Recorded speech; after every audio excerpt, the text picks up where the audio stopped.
ये इजराइल इस हद तक बाधा बना हुआ था कि अब सुर्खियां हैं कि मध्यस्थ पाकिस्तान के फील्ड मार्शल आसिम मुनीर तक को भी मरवाने की इन्होंने प्लानिंग की थी कि चाहे जो हो जाए अमेरिका और ईरान संधि ना कर पाए। ये मैं नहीं, एक बहुत ही प्रसिद्ध पत्रकार के द्वारा किया गया कोट है, उस पर भी चर्चा हम आगे चलकर करेंगे।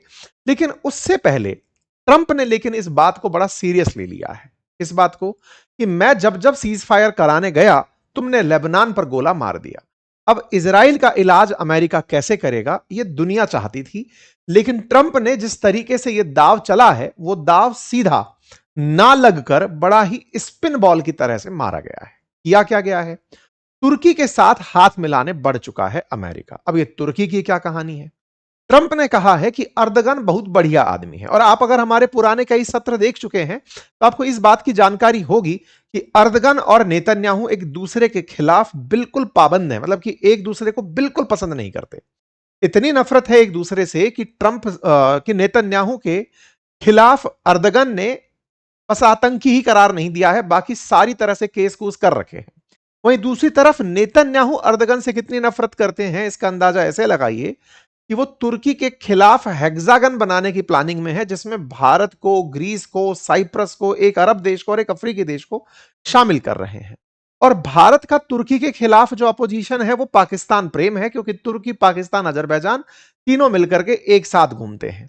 तो भारत का इजराइल के प्रति एक नेचुरल इंक्लिनेशन बनता है। तो ऐसे में तुर्की का साथ देने की प्लानिंग में ट्रंप उतर आए हैं। मतलब वैश्विक पटल पर जो समीकरण चल रही हैं उसमें ट्रंप अब जाकर बैठ रहे हैं तुर्की के साथ। यह खबर बहुत बड़ी खबर है, इतनी बड़ी खबर है कि हेडलाइन बनती है कि $700 मिलियन के तो केवल जेट इंजन बेचेंगे, क्योंकि कान नाम से एक 5th जनरेशन फाइटर जेट बना रहा है तुर्की, तो उसको बेचे जाएंगे फाइटर जेट के इंजन।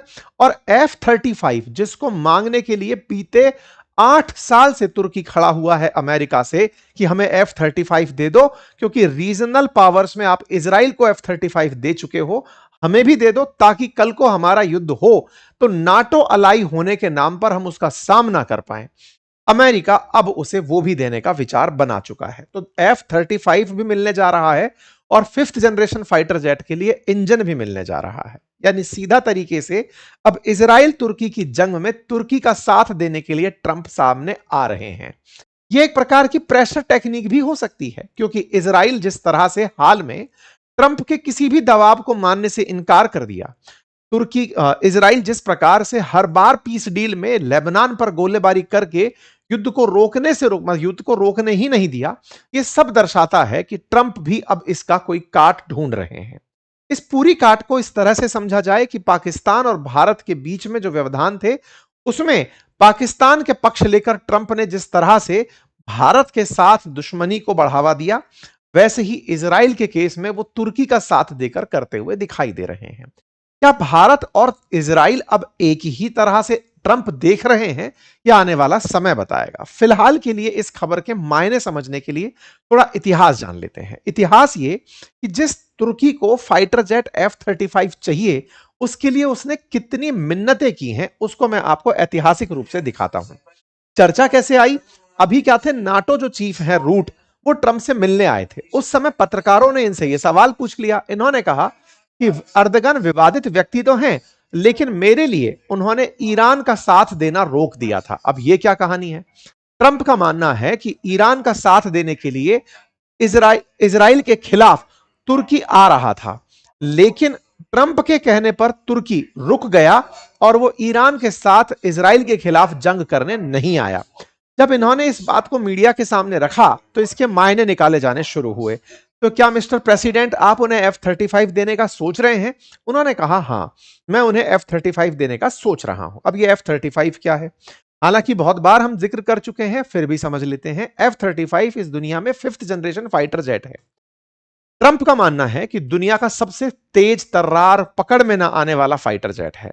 अच्छे फाइटर जेट्स, 5th जनरेशन के फाइटर जेट्स उन्हें कहा जाता है जो कि पकड़े ना जा सके, स्टेल्थ टेक्नोलॉजी जिनमें हो, जो रडार से कैप्चर ना हो पाए, मतलब दुश्मन को पता ही ना चले, फाइटर जेट उनके क्षेत्र में आकर के अपना काम करके चला जाए, जो अपने साथ मैक्सिमम कैपेसिटी ले जाएं, लंबी सी लंबी यात्रा कर लें, बहुत सारा असला लेके दुश्मन तक नुकसान पहुंचाएं। F-35 उन सबसे सज्ज है।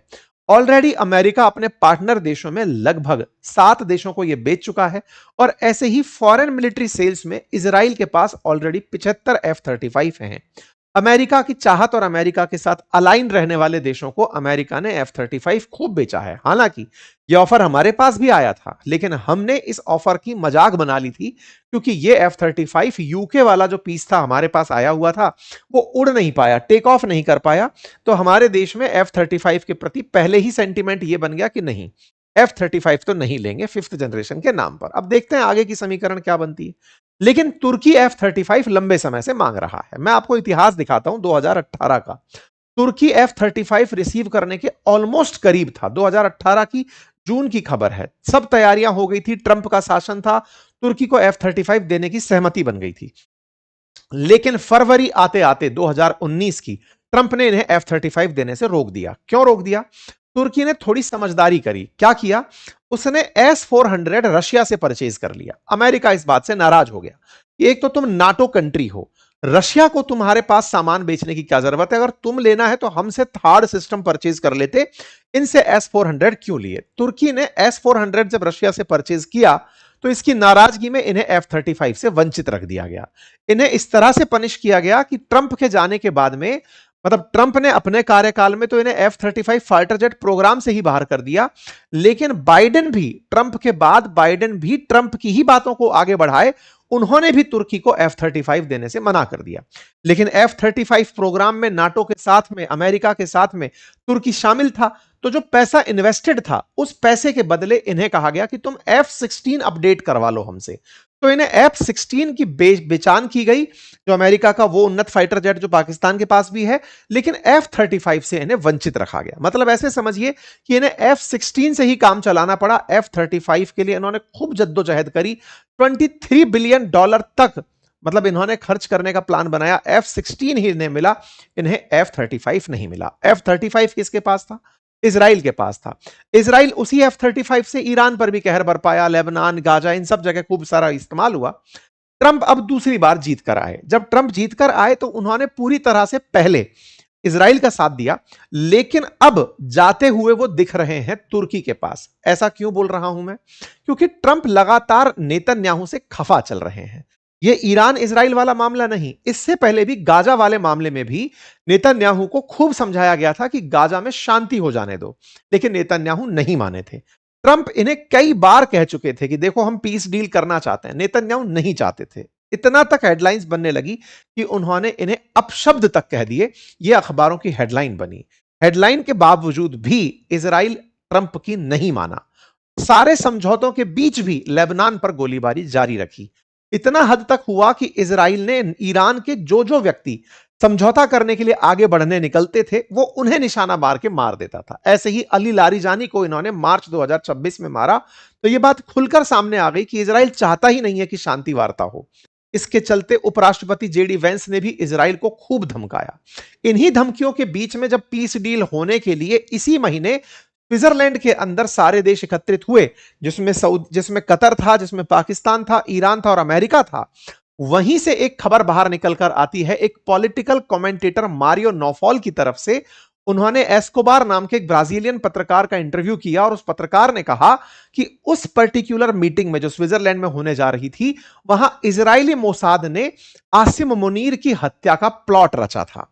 और इस आसिम मुनीर की हत्या के प्लॉट की बात जब ब्राजील के पत्रकार पेपे एस्कोबार ने निकाली, तो हर तरफ इस तरह से तार जोड़ने शुरू हुए कि इजराइल अब इस शांति वार्ता को ना होने देने के लिए पाकिस्तान को भी, क्योंकि यह सच है कि अगर शांति वार्ता होती है तो इजराइल हारा हुआ माना जाएगा, और हुआ भी।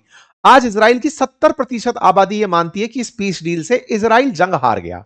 अगर यह पीस डील ना हुई होती तो इजराइल का पलड़ा भारी रहता। आज ईरान का पलड़ा भारी है। इस बात को जब पाकिस्तान के साथ साझा किया गया तो पाकिस्तान ने इस दावे को खारिज करते हुए कंप्लीट नॉनसेंस करार दिया। उन्होंने कहा हम तो सक्सेसफुली आ गए, ना तो स्विट्जरलैंड की खुफिया एजेंसी ने हमें कुछ बताया, ना अमेरिकी CIA ने कुछ बताया। ये केवल ख्याली पुलाव है, इस तरह से पकाए जा रहे हैं। पत्रकार का दावा तो यह तक था कि पाकिस्तान ने इजराइल को यह धमकी दी थी कि यदि नासिम मुनीर को कुछ हुआ तो उन्हें नक्शे से मिटा दिया जाएगा। परमाणु थ्रेट के डर से इजराइल ने पाकिस्तान के फील्ड मार्शल को मारने से रोका था। अब यह बात कितना सही कितना गलत यह तो समय बताएगा, लेकिन इजराइल पर इस तरह के शक किए जा सकते हैं। वो इसलिए कि जिस तरह से ट्रंप के दबाव के बावजूद वो लेबनान पर हमले नहीं रोके, जिस तरह से आज भी तमाम प्रेशर टैक्टिक्स ट्रंप पर इजराइल बनाने में कामयाब है। कल की ही अपडेट है कि फिर से अमेरिका ने ईरान पर एक बार हमला कर दिया है।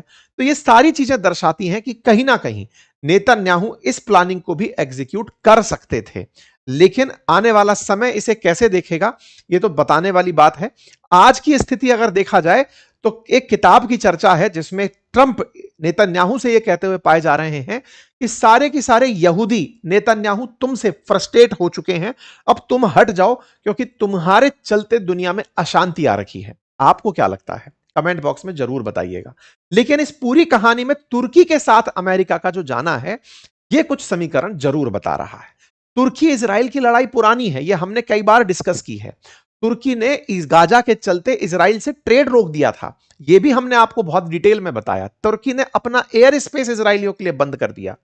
गाजा में समर्थन देने के लिए बकायदा हमास के लीडर्स को अपने यहां बिठाया। हमने इस पर बकायदा 13 अप्रैल को आपके साथ साझा जानकारी की थी, जिसमें तुर्की इजराइल पर हमले तक की प्लानिंग कर रहा था। इजराइल ने इसी के चलते भारत के प्रधानमंत्री को बुलाकर और 6 देशों का एक हेक्सागन बनाने की प्लानिंग करी कि तुर्की के खिलाफ हम सब मिलकर लड़ेंगे। अब अगर तुर्की के साथ अमेरिका आकर बैठ रहा है तो इस समीकरण का क्या होगा, यह आने वाला विषय बड़ा गंभीर होगा। ट्रंप क्या करेंगे ये ट्रंप ही जानते हैं, लेकिन क्या वाकई में इजराइल के खिलाफ तुर्की के साथ जाएंगे या केवल एक व्यापार है F-35 का करके 2 पैसे कमाएंगे, ये तो आने वाला समय बताएगा। आप इसे कैसे देखते हैं जरूर कमेंट बॉक्स में बताएं। चैनल पर नए हैं तो सब्सक्राइब कर लें, अपने रेस्पॉन्सेज गूगल फॉर्म में भर दें जो कमेंट बॉक्स में पिन है। धन्यवाद।